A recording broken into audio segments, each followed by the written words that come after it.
भगवान की योग माया बड़ी विलक्षण, विचित्र और अलौकिक है। आपका जैसा भी भाव वैसे आपको भगवान दिखाई दे, पक्का मानिए। आप स्त्री भाव से देख रहे हैं तो भगवान आपको स्त्री रूप में आपके पास है, पुत्र भाव से पुत्र रूप में आप जान नहीं पा रहे, वही है, दूसरा नहीं है। हजारों बार बता चुके हैं कि ना मानने और ना जानने पर भी आपके हृदय में सत्ता उन्हीं की है। जिस दिन वो भगवान अंतर ध्यान हो जाते, प्यारे पुत्र, प्यारी पत्नी, प्यारे सुहृद मित्र आदि को आप चिता में जला देते हैं, तो था ना आपके हृदय में आदर, पर आप अनजाने से भी भगवान का ही आदर करते हो। अगर जान करके आदर कर लो तो तुम मुक्त हो जाओ इस दुख से, इस प्रपंच से। श्री भगवान कहते हैं कि मेरे अज अविनाशी स्वरूप को ये मूढ़ लोग नहीं जानते हैं, केवल वही जान सकता है जो मेरा आश्रय लेकर के मेरे को पुकारता रहता। भजन का मतलब तब पुकारना, भगवत चिंतन करना। वेदाहम शमतीतानि वर्तमानानि चार्जुन भविष्याणि च भूतानि माम तु वेद न कश्चन। हे अर्जुन, जो प्राणी भूतकाल में हो चुके हैं तथा जो वर्तमान में है और जो भविष्य में है, उन सब प्राणियों को मैं जान रहा हूं। जैसे आंवला ऐसे रख लो तो चारों तरफ से देख सकते हो, ऐसे भगवान अनंत ब्रह्मांडों को, जीवों को एक साथ देख रहे हैं। यही भगवान की भगवत्ता है, एक साथ देख रहे हैं। कोई भी जीव ऐसा नहीं है जिसको भगवान का दुलार नहीं मिल रहा हो, कहीं भी हो, अनंत ब्रह्मांड सबके लिए जो आवश्यक हो भेज रहे। कोई भूखा नहीं रह सकता। एक बार वीर शिवाजी समर्थ गुरु श्री रामदास स्वामी जी के पास गए और कहा कि स्वामी जी अकाल पड़ा हुआ है, तो हमने सारा का सारा खजाना खोल दिया और सबको पवाया। तो गुरु बड़े कृपा सिंधु थे, उन्होंने देखा कि इनके हृदय में एक गर्व का अंकुरण हो रहा है कि मैं भरण पोषण किया सबका अकाल में। तो उन्होंने कहा कि शिवू यह हथौड़ा उठाओ, आओ चलो हमारे साथ। एक बड़ा पत्थर का, इसे तोड़ो। मारा, जेवी तोड़ा, हटाया तो नीचे मिट्टी में दबा हुआ स्वस्थ में ढके कैसा, बिल्कुल। बोले इसको किसने दिया? देखो ना कितना स्वस्थ है, पुष्ट है, इसको कौन आहार दे रहा है, इसको कौन प्राण पोषण कर रहा है? बोले भगवान। तो बोले तुम कैसे दाता बन गए? संपत्ति तो सब भगवान की है, भगवान ही सबका, ये अहम मत करो कि तुम पोषण करते हो। नहीं, छोटी सी वृत्ति को भी गुरुदेव बर्दाश्त नहीं करते। जो गुरु शरणागत होता है वो उनकी बात समझता है, अन्यथा वो अपनी मनमानी वृत्ति को ही आदर देता है, गुरु की आज्ञा वृत्ति को नहीं देता। छोटा सा भी अभिमान का कण अपने जनों में गुरुदेव को बर्दाश्त नहीं होगा, क्योंकि यही भगवत प्राप्ति में बाधा बन जाएगा। कितने जीव चराचर जगत में देखो हमारे भगवान की भगवत्ता, सबको देख रहे हैं, सबको व्यवस्था दे रहे हैं, सब कुछ देख रहे हैं। 3 प्रकार की लीला हो रही, कहीं पालन लीला, कहीं सृजन लीला, कहीं विनाश लीला, उन्हीं के द्वारा हो रही, वही देख रहे हैं, वही कर रहे हैं। अगर ये बात तुम्हारी समझ में आ जाए तो अभी भगवान की शरण हो जाओ, पर अहम के कारण ये बात समझ में नहीं आती। जो भूतकाल में हो चुके हैं, वर्तमान में हैं, जो भविष्य में होंगे, सबका प्रभु वर्तमान की तरह देख रहे हैं, दर्शन कर रहे हैं। परंतु मुझे मेरे भक्त के सिवा कोई नहीं जानता है। भक्त के सिवा कश्यन, कोई भक्त बिरला, वही केवल भगवान को भगवान सबको देख रहे हैं, भगवान की दृष्टि सब पे है। अगर ये बात आपकी समझ में आ जाए तो अभी आनंद आने लगेगा। मैं भगवान की दृष्टि में हूं, बस आज हमें सत्संग से बात मिली कि मैं भगवान की दृष्टि में हूं, मुझे वो देख रहे हैं, बढ़िया बन गया। अब आप पाप कैसे करोगे? क्योंकि भगवान की दृष्टि में भगवान आपको देख रहे हैं। डरो, किसी गवाही की जरूरत नहीं, वो देख रहे हैं। तो आप भय क्यों कर रहे हो? आपको भगवान देख रहे हैं, आपको डरना नहीं। फिर आप कामना क्यों कर रहे हो? भगवान आपको देख रहे हैं, जो चाहिए उस समय से दे देंगे, आप निश्चिंत रहिए। अगर आप अहम करोगे तो दुख भोगोगे, आश्रित रहोगे तो सब अपने आप निर्वाह हो जाएगा। एक आदमी ट्रेन के डिब्बे में बैठे ऐसे ऐसे दौड़ रहा था। एक ने पूछा भाई क्यों दौड़ रहे? बोले अमुक स्टेशन जाना है। तू बैठ जा, गाड़ी चल रही है, ट्रेन चल रही, तू बैठ जा। ऐसी त्रिगुणात्मिका माया की ट्रेन चल रही, पूरे विश्व का विश्वंबर भरण पोषण कर रहे हैं, तू तो बैठ जा भगवद आश्रय लेकर के, तू काहे को दौड़ा घूम रहा है? लेकिन ये अहंकार के कारण भटकता रहता है। भूत, वर्तमान और भविष्य काल, ये तीन विशेषण देकर भगवान कह रहे हैं कि मैं सबको देखता रहता हूं, जो हो गए, जो हैं, जो होंगे। भूत के प्राणी, भविष्य के प्राणी अथवा वर्तमान के प्राणी सभी भगवान की दृष्टि में वर्तमान की तरह ही है। ये भूत, भविष्य, वर्तमान काल केवल हम लोगों की दृष्टि में भेद है, भगवान की दृष्टि में नहीं। हो चुका, होगा, हो रहा है। भगवान की दृष्टि में सब हो रहा है, पीछे का भी, अब का भी, सब सामने चल रही सीन। हमारे हृदय में विश्वास हो जाए प्रभु हमें देख रहे हैं। अभी तो हमें ये नहीं पता कि हम भजन कर रहे हैं, भगवान पता नहीं जान रहे हैं कि नहीं जान रहे हैं। अभी भक्ति में रंग आ जाए, अगर ये बात समझ में आ जाए कि प्रभु देख रहे हैं हमें। देखो, जब हमारे गुरुजन बैठकर सुनते हैं और जब गाने को अवसर मिलता है तो ज्यादा उत्साह होता है कि बैठे सुन रहे हैं। ऐसे ही अगर हम मान लें कि हमारे प्रभु सुन रहे हैं, हम जो भजन कर रहे हैं हमारे प्रभु देख रहे हैं, जो सेवा कर रहे हैं भगवान हमारे स्वीकार करें, प्रियालाल स्वीकार कर, अभी भक्ति का रंग आ जाए, ये बात हमारे हृदय में बैठ जाए कि मैं हर समय प्रभु की दृष्टि में हूं, हर समय मैं अपने आराध्य देव की दृष्टि में हूं, कितना आनंद आएगा।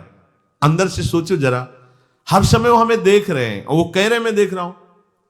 पीछे जो तुम किए हो वो देख रहे हैं वर्तमान की तरह, अभी जो वो तुम देख रहे हैं, आगे जो करोगे वो भी देख रहे हैं। वो पहले से उनको सब पता है, तुम ऐसे ऐसे चलोगे, ऐसे ऐसे कार्य करोगे। भगवान की दृष्टि में सब कुछ वर्तमान ही रहता है। संपूर्ण प्राणी काल के अंतर्गत है और प्रभु श्री हरि कालातीत है। देश, काल, वस्तु, व्यक्ति, घटना, परिस्थिति ये बदलते रहते हैं, पर प्रभु श्री हरि वैसे के वैसे ही रहते हैं। काल के अंतर्गत प्राणियों का ज्ञान एक सीमित है। अब इस दीवार के पीछे कौन खड़ा है, क्या कर रहा है पता नहीं, पर भगवान की दृष्टि में नहीं। भगवान की दृष्टि में सुमेरु पर्वत पर क्या हो रहा है, जहां किसी की दृष्टि, वहां भी उनको। ब्रह्मलोक में ब्रह्मा क्या कर रहे हैं, बैठे बैठे सब। इसलिए कितने महान ईश्वर हैं। एक छोटी सी भी चींटी को दाना मिला कि नहीं, उनको चिंता है।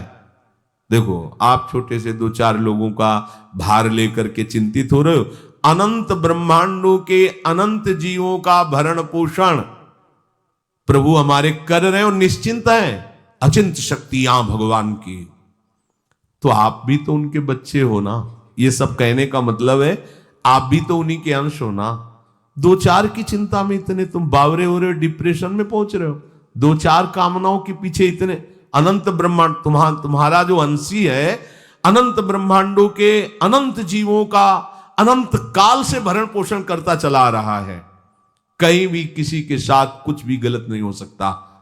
जैसे कहते हैं कि क्या गलत हुआ, देखो ना अभी तो बच्चा था, ऐसा ऐसा हो गया, तो तुम्हारी दृष्टि में बच्चा है, पीछे तो बहुत पुराना है ना, जो कर्म करके आया उसका फल। कहीं भी गलत किसी के साथ नहीं होता, ध्यान रखना।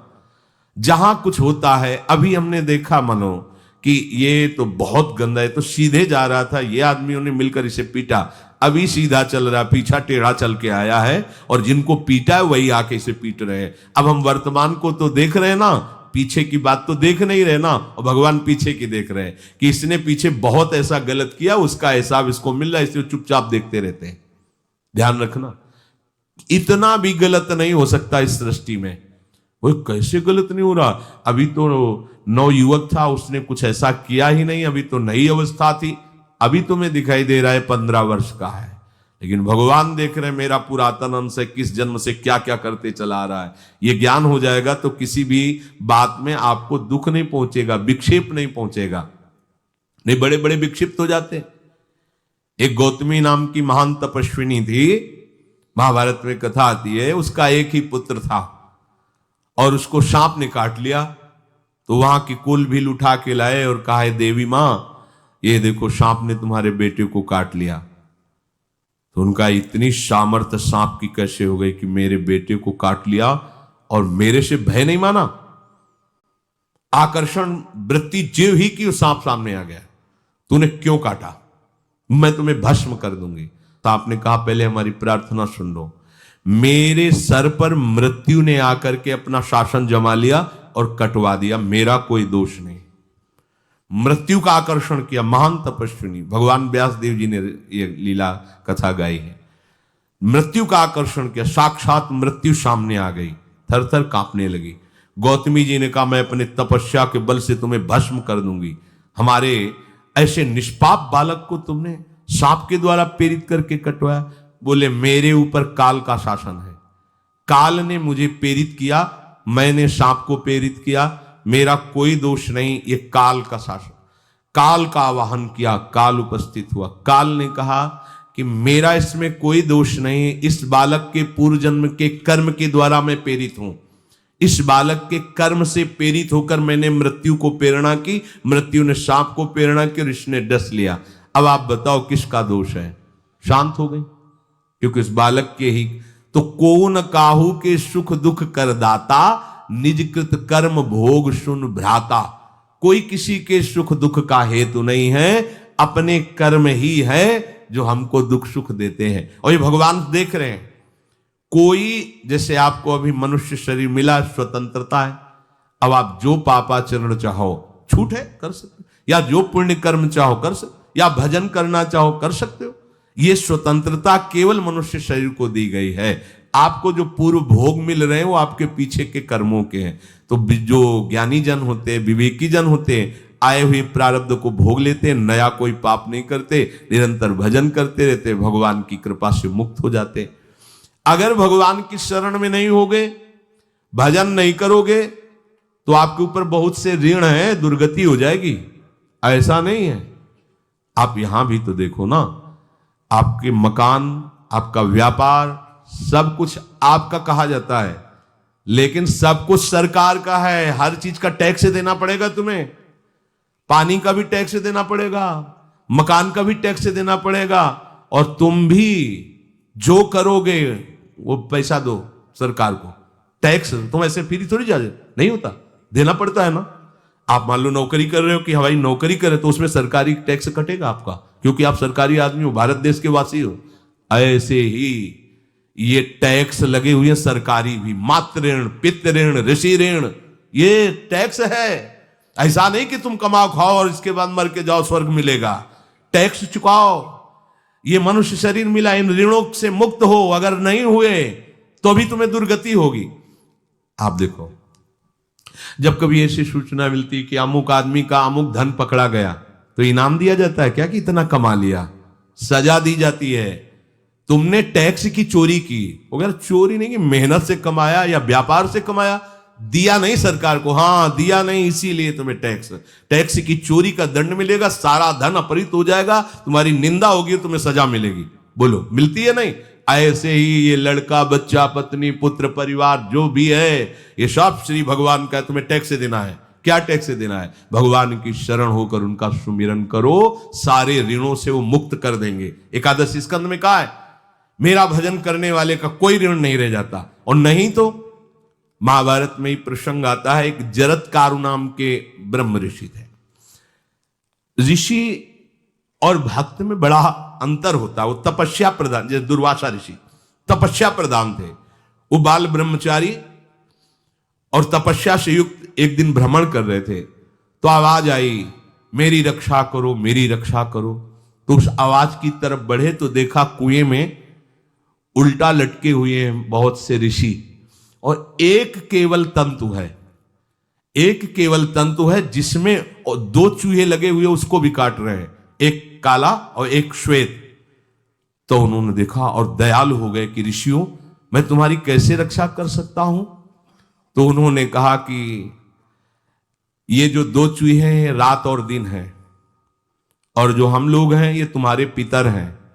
ये चूहे तुम्हारी आयु को काट रहे हैं, एक तंतु हमारे कुल में केवल तुम ही हो, और तुमने तपस्या की ठान ली, ब्याह किया नहीं, गृहस्थ धर्म में गए नहीं, पुत्र हुआ नहीं, तो तपस्या में, भक्ति में एक दम है कि सब ऋणों से मुक्त कर देगी। ये बात ध्यान रखना। तपस्वी अलग है, भक्त अलग। इसलिए पीछे चर्चा आई थी कि तपस्वियों से भी अधिक, ज्ञानियों से भी अधिक, कर्मकांडियों से भी अधिक वो मेरा भक्त योगी होता है।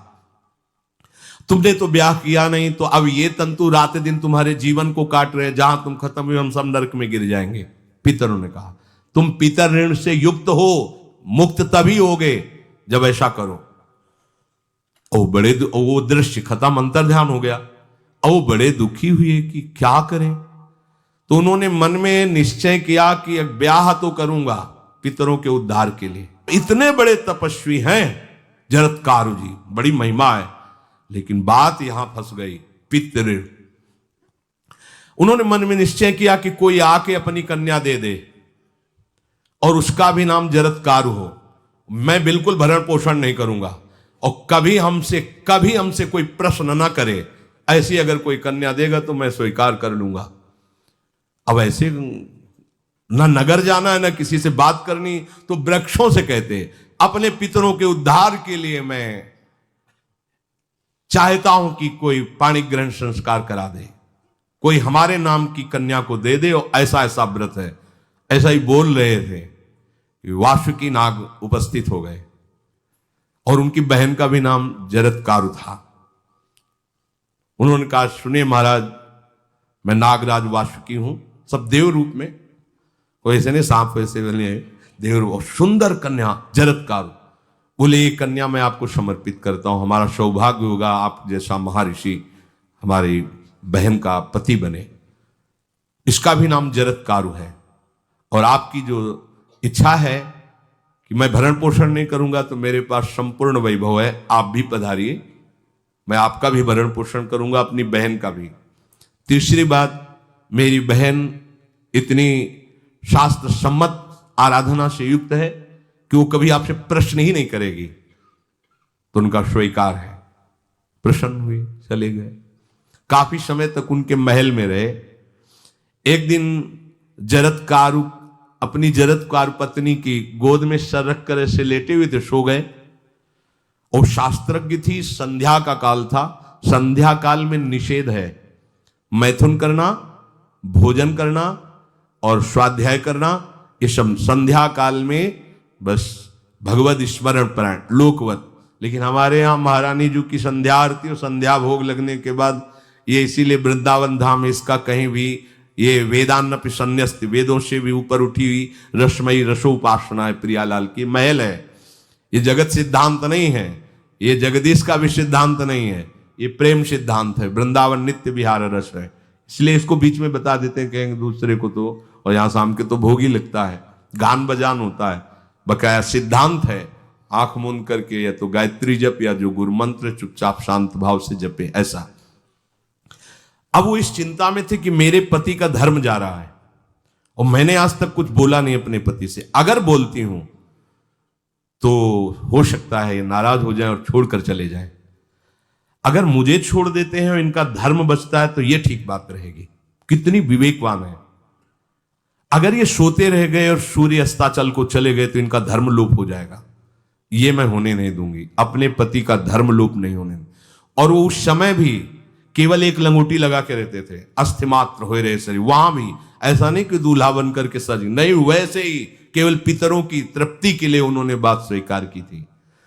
उन्होंने कहा महाराज उठिए, संध्या का समय है, शास्त्र निषेध करता है इस समय सोना नहीं चाहिए, नहीं आपके धर्म का लोप हो जाएगा। महाराज उठिए, सूर्य अस्ताचल को बस पहुंचने ही वाले हैं, उठिए। उठे एकदम लाल आंख करते हुए, तुमने हमें टोका कैसे, तुमने हमसे प्रश्न कैसे कर दिया, मैं अभी तुम्हारा त्याग करता हूं। बोले स्वीकार है, आपके धर्म का लोप ना हो। कहीं सूर्य अस्ताचल को चले गए, आपने अर्घ नहीं दिया तो जीवन भर की आपकी उपासना में कलंक लग जाएगा कि आपने संध्या काल में शयन करते हुए सूर्य आराधना नहीं की, आपके धर्म का लोप हो जाए। बड़ा सूक्ष्म धर्म का विषय। तो उनका सूर्य की ताकत कैसे कि मैं सोता रहूं और वो अस्ताचल को चले जाए, ऐसे महात्मा थे। का सूर्य की ताकत कैसे, भगवान व्यास देव जी ने लिखा है, किसी कहानी की बात नहीं। सूर्य की सामर्थ्य कैसे है कि मैं अर्घ ना दूं और अस्ताचल को चले जाएं, सूर्य तब तक रुके रहते जब तक मैं सोता रहता, पर तुमने टोक दिया, अब मैं चला। जब चले तो उन्होंने कहा हमारे गृहस्थ धर्म का जो फल होता है आपके पाणी ग्रहण स्वीकार का जो फल होता है उसको बिना दिए आप कैसे चले जा रहे हैं? तो उनका आस्ति वो है, चले गए। उसी से आस्तिक मुनि का प्रादुर्भाव हुआ और उन्होंने आगे बड़ा चरित्र है उनका, आस्ति, तो उसी से नाम रखा आस्तिक। आस्तिक उन्होंने जन्मेजय की यज्ञ को बंद किया। आप सोचो, एक पितर की तृप्ति के लिए उनको ये सब करना पड़ा। और श्री हरिशरणम और निरंतर भजन, तो मातृण, पितृण, देवऋण, ऋषि ऋण, सब ऋणों से उपासक मुक्त होकर के परम धाम को जाता है। एकमात्र भगवदास है। पर ये मूढ़ जन इस बात को नहीं जान पाते हैं। बिना कारण कृपा करने वाले प्रभु जीव को मनुष्य शरीर देते हैं। ये मनुष्य शरीर अंतिम शरीर है। अगर इसमें नहीं बना तो फिर चले जाओगे 84 लाख योनियों के चक्र में। इसी शरीर में अनंत जन्मों के संचित कर्म समुदाय का नाश करके भगवत प्राप्ति होती है या मोक्ष पद मिलता है।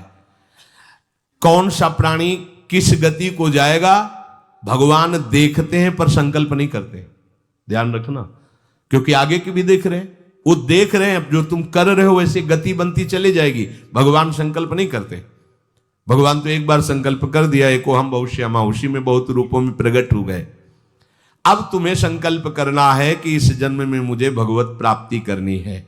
जो संत शास्त्र सदगुरुदेव कह रहे हैं ऐसा करो ऐसा ना करो, यदि आप इस भावना को स्वीकार करके आराधना करेंगे तो निश्चित निश्चित भगवत प्राप्ति इसी जन्म में हो जाएगी।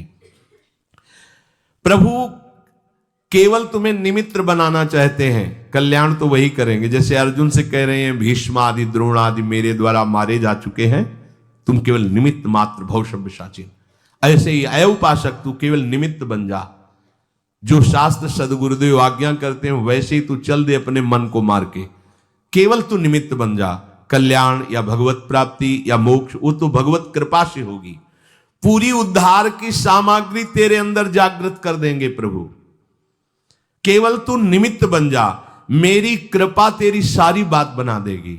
विश्वास करो, इस बात पर विश्वास करो। भगवान कह रहे हैं तुम निमित्त बन जाओ, जो आदेश कर रहे हैं वैसा पालन करो, काम तो सब मेरी कृपा कर देगी। जो ऐसे मनुष्य शरीर ऐसी कृपा प्राप्त होने पर भी भगवत प्राप्ति नहीं कर पाता, तो मयानुकूलेन नभस्वतेरितम पुमान भवाब्धिम न तरेत सा आत्महा। ऐसी मेरी कृपा का सहारा मिलने पर यदि वो भगवत प्राप्ति नहीं कर पाता तो बोले आत्महा है, वो आत्महत्यारा है, वो दुर्गति को प्राप्त होता है। मनुष्य के लिए खास बात है कि प्रभु ने कृपा करके तुम्हें जो सामर्थ्य दी है, जो समझ दी है, जो सामग्री दी है, उसका दुरुपयोग मत करो। केवल भगवत प्राप्ति के लिए चलो, केवल भगवत प्राप्ति के लिए। ये सबकी समझ में नहीं आएगा, बिल्कुल बात समझ ले। केवल भगवत प्राप्ति के, ये जो कहते हैं कि और हमारे धर्म कर, ये सब फसाव है। आप गृहस्थ बने रहो, आप व्यापारी बने रहो, पर आप लक्ष्य रखो कि मुझे इस जन्म में भगवत प्राप्ति करनी है। आपका लक्ष्य दृढ़ होगा तो नाम जप चलता रहेगा, संसार का कोई विकार आपको परास्त नहीं करेगा। अगर आपने ऐसा अटल निश्चय कर लिया तो तुम्हें जो भगवत सामर्थ्य मिली उसका तुम दुरुपयोग नहीं करोगे। देख लो, अपने लोग बहुत बड़ी गलती करते हैं, जो आध्यात्मिक ऊर्जा शक्ति उसको विषयों में दुरुपयोग करके नष्ट कर रहे हैं। कहते हैं अब हमारा मन नहीं लगता, अब हमारा बड़ा शांति है, घबराहट है। क्यों शांति है, क्यों घबराहट है? जब तक तुम धर्म विरुद्ध नहीं करोगे तो अशांति नहीं हो सकती, भय नहीं लग सकता, विषाद नहीं हो सकता, क्लेश नहीं हो सकता। लिख लो ये बात। किसी को भी कभी भी भय महसूस हो रहा है, अशांति महसूस हो रही, घबराहट महसूस हो रही, आप भगवत प्रदत्त शक्ति का दुरुपयोग कर रहे हैं, समय का दुरुपयोग कर रहे हैं, सामग्री का दुरुपयोग कर रहे हैं, अर्थात कोई न कोई अधर्म आचरण कर रहे हैं। अब भी आपको उपाय बता देते हैं। यदि तुम्हारा मन जलन पैदा कर रहा है तो भगवान से हाथ जोड़कर कहो कि हे नाथ, मेरे से अब तक जो गलतियां हुई हैं उन्हें क्षमा कर दो। आगे मैं गलती नहीं करूंगा, आपके बल से, आपके बल से। ये भी ध्यान रखो, आपके बल से, अपने बल से नहीं, आपके बल से। हे नाथ, ऐसा मुझे बल दो जिससे कभी मैं आपके और गुरुदेव के विपरीत न चलूं। अगर कोई हमसे गलती हो जाए तो मुझे तत्काल दंड दे देना, क्षमा मत करना। आगे ये बहुत बढ़िया बात है। अगर हमको क्षमा कर दिया जाएगा तो हमारे मन को उत्साह बढ़ जाएगा फिर गलती करने का। अगर दंड दे दिया जाए तो मन डर जाएगा। इसीलिए प्रार्थना में ये भी कहना चाहिए, पर हिम्मत नहीं पड़ेगी, क्योंकि मन को बहुत दुलार करते हैं ना, कि प्रभु मेरे से जो गलती हुई उसे मुझे दंड दे दो, मैं क्षमा नहीं चाहता। क्योंकि हम देखते हैं जब हम क्षमा कर देते हैं तो उसका उत्साह बढ़ जाता है मन का और गलत करने का। प्रभु इसे क्षमा मत करो, इसे दंड दो। एक बार इसकी भरपूर बेइज्जती होनी चाहिए। जब इसको सब देखेंगे, हाँ ये, तो अपने आप ही मन सही रास्ते में आ जाएगा। प्रभु आप क्षमा कर देते और बात गुप्त रहती है तो इसको बढ़ावा और मिल जाता है और पापाचरण कर, क्योंकि ये दुष्ट है ना। अगर साधु हो तो बचत हो जाए कि देखो प्रभु ने इस गलती को छुपा दिया और कोई जाना भी नहीं और क्षमा भी कर दिया, अब मैं आगे से बिल्कुल नहीं करूंगा। ये दुष्ट है ना, ये ऐसा नहीं करता। क्षमा हो गई तो उसको लगता है आगे भी क्षमा हो जाएगी, चुपचाप चलो मनोरंजन करते हैं। नहीं प्रभु मुझे दंड दीजिए, जैसे कुंती जी कहती है मुझे विपत्ति दीजिए। ऐसे उत्तम भक्त वही है। हे नाथ, आज तक जो गलतियां हुई क्षमा कीजिए, आगे गलतियां नहीं होंगी, ये मैं आपके बल से कह रहा हूं। प्रभु यदि मेरे से चूक हो जाए तो आप क्षमा मत करना, मुझे दंड देना, जिससे मेरा सुधार हो जाए, मैं आपके अनुकूल चलने लगूं। मनुष्य की असमर्थ दो तरह से होती है। एक असमर्थ कि वो कर ही नहीं सकता। जैसे किसी से कहा जाए कि तुम ये मकान उठा करके वहां रख दो, तो कर ही नहीं सकता। ऐसी सामर्थ्य जो आप में करने के लिए भगवान कभी आदेश ही नहीं देंगे, ध्यान रखना। एक बात ध्यान दीजिए, कोई भी ऐसी भगवद आज्ञा या गुरु आज्ञा नहीं होती जो आप नहीं कर सकते। आप जो कर सकते हैं वही आज्ञा होती है। दूसरी असमर्थ ये होती है कि करना चाहता हूं, समय भी है, पर पता नहीं कोई अंदर से करने नहीं देता। भजन करना चाहता हूं, ब्रह्मचर्य से रहना चाहता हूं, और अनुकूल कृपा भी है, सत्संग मिल रहा है, धाम बात सब, पर कोई हमारे ऊपर सवार हो जाता है और हमसे ऐसा करवा लेता है। यह है प्रमाद, यह है मूढ़ता। यह साधक को नष्ट कर देती है। दो प्रकार की असमर्थता की बात हुई। एक ये कि भाई हम असमर्थ हैं, कहा गया कि इस मकान को वहां उठा के रख दो, नहीं रख सकते, तो ऐसा आदेश ही भगवान और गुरुदेव का होता नहीं होगा। और अगर आदेश हो गया है तो आप उठा के देख लेना, आप उठा लोगे। अगर आपको यह ध्यान रहा कि गुरुदेव की आज्ञा है, हरि की आज्ञा है, हो जाएगा। हम कई बार आपको कहा है, अंगद को ऐसे मसल दें, ऐसे वीर थे रावण की सभा में, पर राम प्रताप सुमिरिपन रोपा। इस सभा में कोई बड़ा वीर हो, मेरा पैर उठा दे, राम जी सीता जी हार जाएंगे, वापस चले जाएंगे। ये बात थर्रा देने वाली बात है। घबरा, आराध्य देव और माता जानकी दोनों को दांव में लगा दिया, उठा दे कोई पैर, पर उनको भरोसा था कि मैं राम के बल पे कह रहा हूं। राम बल आकर के विराजमान हो गया, कोई नहीं उठा पाया। आखिरी में रावण झुका, मेरे झुकने से, मेरे सामने झुकने से तेरी बात नहीं, तो जो बार बार जिनको मनुष्य कह रहा है उनके चरणों में जा। मैं उनका एक तुच्छ दास हूं, यदि आदेश हो जाए तो घूंसा से सबको मार करके तेरी पत्नियों को बंदी बनाकर और तुझे अभी राम जी के सामने डाल दूं। ये अंगद नहीं बोल रहे थे, ये राम प्रताप बोल रहा था। ऐसे ही यदि आपको आदेश कोई शास्त्र का या गुरु का है तो आप अक्षरशः समझ लीजिए उसमें उनका बल भी है, पर हम लोग उस बल का तिरस्कार कर देते हैं। थोड़ी सी मन की डालकर उसको हल्का किया तो वो बल वापस हो गया। सीधे जो बात मानी जाती है उसमें उनकी कृपा शक्ति होती है, और जो अपनी मन की लगा की जाती है वो साधन होता है। कृपा शक्ति और साधन में अंतर होता है। तो जो हम कर सकते हैं, आदेश है, हम करना भी चाहते हैं और नहीं करते हैं, इसका हमारे अंदर प्रमाद का राज्य है। प्रमाद। लोग कहते हैं कि पता नहीं कोई हमारे दिमाग में आके कर जाता है। हाँ, भूत आता है, भूत। अब ऐसे लोगों को बावरा कहते हैं। अब इनको ऐसी जगह पहुंच जाए जहां सही निर्णय नहीं होता, और ये कर देना वो कर देंगे। उनको लगता है कोई है, बोले है ऊपरी चक्कर है, अल्ले ऊपरी चक्कर हो, घूम रहे हैं पागल बने ऊपरी चक्कर। कुछ नहीं, ऊपरी चक्कर नहीं, भीतरी चक्कर है। ये भीतर का तुम्हारा वासनात्मक प्रपंच ही तुम्हें नचा रहा है। विवेक का जागरण करो। किसी की अरे प्यारे तुम हरि के अंश हो। स्मशान में रात्रियां व्यतीत हुई, स्मशान में गंगा के किनारे भूतों के बीच में, कोई भी नहीं, कुछ नहीं। सीम की चाप सके को तासु बड़ रखवार रमापति जासु। अकेले, न युवक अवस्था, कोई साथ देने वाला नहीं, अंधेरा, कोई टार्च नहीं, कोई व्यवस्था नहीं। हर समय एक अपार आनंद, भगवदानंद। कोई भय छू सकता है? हर समय हरि की दृष्टि में आप रहते हैं। आप भी ये प्रमाद मत कीजिए। ये प्रमाद है और कुछ नहीं है, जो आप आचरण विरुद्ध कर देते हैं।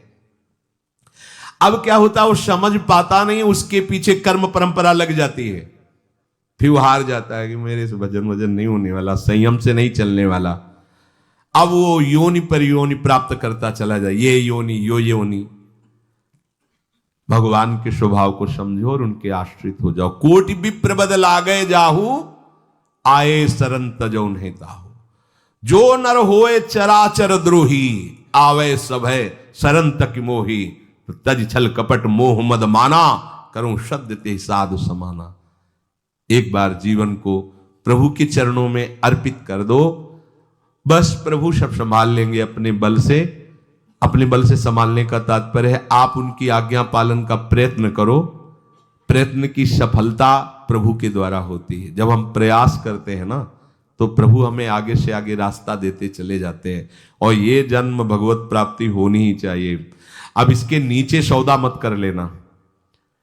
प्रभु से मिलने के सिवा और कहीं सौदा न कर लेना, क्योंकि आपके पास धन है। ठग लोग आएंगे आपको ठगने के लिए, ये भोग भोग लो, ये भोग भोग लो। कैसे बताएं? यदि तुम भगवत आश्रित हृदय से हो जाओ तो स्वप्न में भी तुम्हें डिगने नहीं देंगे। एक बार किसी उपासक ने अपना अनुभव बताया कि स्वप्न में उसके सामने कई भोग सामग्रियां से भरा हुआ मकान, सब व्यवस्था, एक बहुत सुंदर तरुणी। बस हमने आपको पसंद कर लिया, ये स्वप्न की बात। हमने आपको पसंद कर लिया, हम जिसकी खोज में थी वो आप हमें मिल गई, बस अब तो हमारे जीवन धन आप ही हो। वो सुनने लगा, मतलब उसको अच्छा लगने लगा ये बात सुनने में। इतने में ही एक देवी प्रकट हुई, इतना सुंदर रूप कि करुणा बरस रही थी उस रूप से, और स्पष्ट कहती ये छल है, ये कपट है, झुकना मत, देखना मत, इसकी सुनना मत। यदि सुन लिया और इसके प्रलोभन में झुक गए और इसको देख लिया तो तुम चले जाओगे, तुम्हारा आंख खुल गई। बड़ा आनंद हुआ उस उपासक को कि स्वप्न में भी आश्रयदाता उसको डिगने नहीं देते। स्वप्न में भी, ये बात समझ लो, स्वप्न में भी भय आने नहीं, स्वप्न ही था। हो सकता था स्वीकृति उस उपासक के हृदय की हो जाती, लेकिन जगने पर हाहाकार मच जाता कि कैसे स्वीकृति हो गई। पर देखो, जिसका आश्रय लिए वो उससे सुंदर रूप लेकर खड़ा हो गया और समझा रहा है छल है, कपट है, झुकना मत, देखना मत। आप तो केवल आश्रित होके तो देखिए, जागते हुए, सोते हुए, स्वप्न में, ये तुम्हारी अवस्थाएं, प्रभु की नहीं है। वो तुम उन्हीं की गोद में जग रहे हो, उन्हीं की गोद में सो रहे हो, उन्हीं की गोद में शयन कर रहे हो। एकमात्र प्रभु का आश्रय लेकर निरंतर भजन करते हुए इस जन्म में केवल भगवत प्राप्ति, अन्य सौदे में हमें फंसना नहीं है। बहुत से प्रलोभन आएंगे कि ये फ्री ले लो, फ्री भोग लो, कोई नहीं जानेगा। आपको सौदा नहीं करना अपने हरि आश्रित बल का, आपको उससे केवल हरि की प्राप्ति करनी। प्रलोभन आएगा, ध्यान रखना, भय आएगा। हे भगवान, आज तक जो भजन किया है इस भय को हटा दीजिए, क्योंकि इज्जत चली जाएगी, सब लोग थू थू करेंगे, मेरे से बहुत गलती हो गई, हटा दीजिए। हरि मुझे दंड दो, पूरी सभा में मेरा तिरस्कार करवाओ, ये मन लाख समझाया नहीं समझा, अब जब बेइज्जती होगी ना इसकी तब समझेगा। कुछ नहीं होगा और कृपा हो जाएगी, आगे बढ़ जाओगे। बिल्कुल अपने भजन को खर्चा मत करना, ना भय में और ना किसी सुख प्रलोभन में, तो इसी जन्म में भगवत प्राप्ति